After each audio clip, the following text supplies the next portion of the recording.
Você com certeza já deve ter ouvido falar sobre o final dos tempos, sobre o Apocalipse. Muitos acreditam que a Bíblia tem a data exata que esses eventos irão acontecer. Esse foi o caso de William Miller. Esse cara foi um fazendeiro que estudou bastante a Bíblia e ele tinha chegado numa conclusão. Ele tinha a data exata da volta de Jesus Cristo. Cara, ele fez um fuzuê tremendo na época dele lá. Muita gente acreditou nas profecias, né, de William Miller, ou no que ele tinha estudado. A gente vai contar essa história no vídeo de hoje. A história sobre o grande desapontamento. Eu sou o Marcelo, fica comigo que depois da vinheta eu te conto.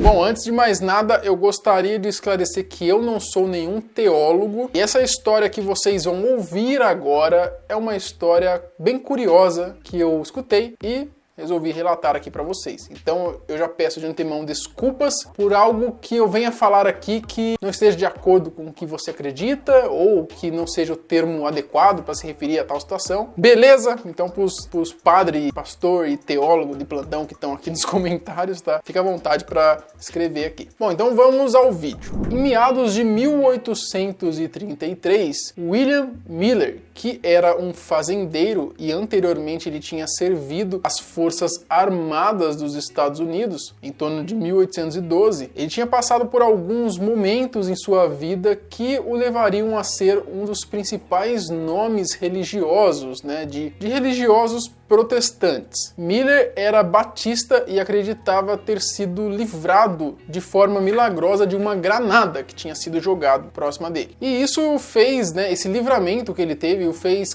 se questionar de diversas coisas em sua vida, de diversos entendimentos que ele tinha sobre a vida e acabou levando ele a estudar a Bíblia profundamente. Miller então começou a estudar a Bíblia devido aos seus estudos, após muitos estudos, no livro de Daniel 8:14, ele chegou numa conclusão. Bom, Miller teria descoberto então algo que ninguém até então tinha mencionado, falado sobre isso. E essa descoberta de Miller era a data exata do retorno do Messias, do retorno de Cristo. Os 2.300 dias serão 2.300 anos até a segunda vinda de Cristo. Para Miller, o trecho em que Daniel fala sobre as 2.300 tardes e manhãs estava intimamente ligada ao Apocalipse em sua linguagem simbólica, e que cada dia na Bíblia, ali na escrita, seria equivalente a um ano, numa linguagem mais profética. E Miller, então, unindo este pensamento ao texto que dizia: "Ele me disse, até 2.300 tardes e manhãs, e o santuário será purificado." Na interpretação de Miller, o santuário seria a terra. Então ele fez alguns cálculos baseados em todos os seus estudos, subtraiu ali o número 2.300 de 457 a.C., que foi a data que Esdras chegou a Jerusalém para terminar de reconstruir o seu templo. E então ele chegou na conclusão de que Jesus voltaria para a terra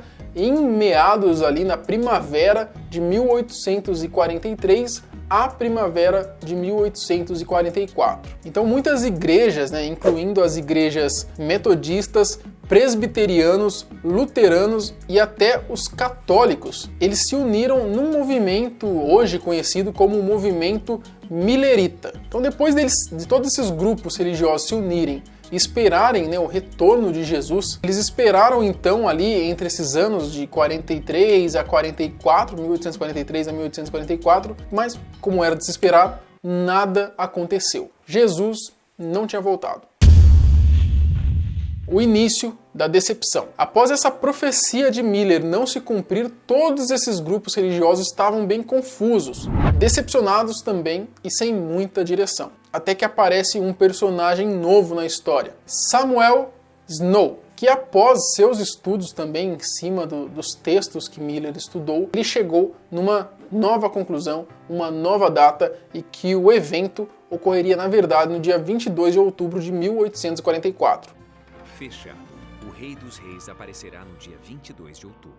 Portanto, no outono, no dia 10 do sétimo mês, segundo o calendário hebraico, seria ali quando eles faziam o ritual de purificação do santuário. A grande decepção. Bom, depois desta nova data, todos voltaram a acreditar, a ter esperanças de novo, né, de que Jesus voltaria. Até mesmo o Miller, né, ele estava novamente entusiasmado com essa notícia, né, que seria ali o evento do século. Muitos venderam suas casas, animais, fazendas, tudo para poder juntar ali uma grana e poder promover a palavra, né, promover esse evento que iria acontecer. Então chega o dia em questão, as pessoas se uniram com seus familiares e amigos para esperarem a volta de Jesus Cristo. E conforme o tempo ia passando e nenhum evento sobrenatural acontecia, eles iam ficando cada vez mais ansiosos. Surge então uma profeta. Nesse momento surge uma outra pessoa também muito importante para a história, chamada de Ellen Goldwhite, que naquela época ela alegava ter visões sobrenaturais sobre várias coisas. E ela era uma grande entusiasta do vegetarianismo e futuramente ela viria a ser contra o uso de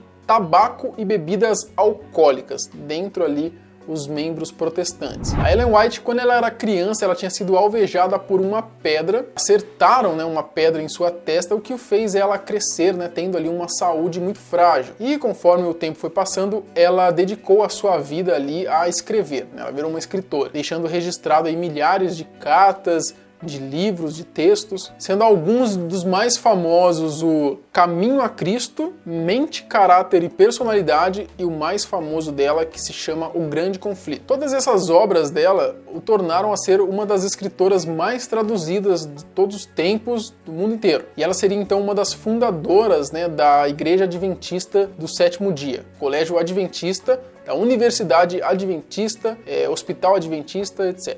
Uma curiosidade sobre White é que ela nem sequer terminou ali o ensino fundamental. O fim da esperança. O dia raiou e o Messias, que estava sendo tão esperado pelas pessoas, né, elas acreditavam que ele iria voltar, enfim. Como vocês sabem, ele não voltou. E já nessa altura do campeonato aí, muitas pessoas deixaram de crer. E os poucos que ainda mantinham a fé, eles choravam de tristeza e tentavam buscar respostas do porquê não tinha acontecido nada. E essa união que havia nessas pessoas, na esperança de verem Jesus, acabou se dissipando, né? Eles deixaram de acreditar. Como esses grupos se dissiparam, muitas outras denominações acabaram sendo criadas, né? Cada uma tendo ali, crendo e tendo entendido aquele evento de uma forma específica. Cada um tinha a sua interpretação daquelas coisas que não ocorreram. Muitas pessoas também que estavam naquela noite esperando o retorno de Messias também tinham deixado tudo para trás, tinham vendido casas, né? Abandonado empregos, as suas fazendas. E como que ficaram essas pessoas depois de tudo isso? Não se sabe ao certo. Apenas algumas pessoas como a Ellen White, o Miller, o James White, o Snow e mais alguns, eles ingressaram em movimentos religiosos que estão em atividade até os dias atuais. Dentre esses grupos religiosos, temos os mais famosos aí, os Milleritas, os Adventistas, os Presbiterianos, que ainda, né, estão em atividades nos dias de hoje. Existe também a religião Bahá'í. Essa religião, ela acredita que a predição de Miller estava correta. Aqui no YouTube existe um filme chamado Como Tudo Começou. Tem ele inteiro aqui para quem quiser assistir, que também conta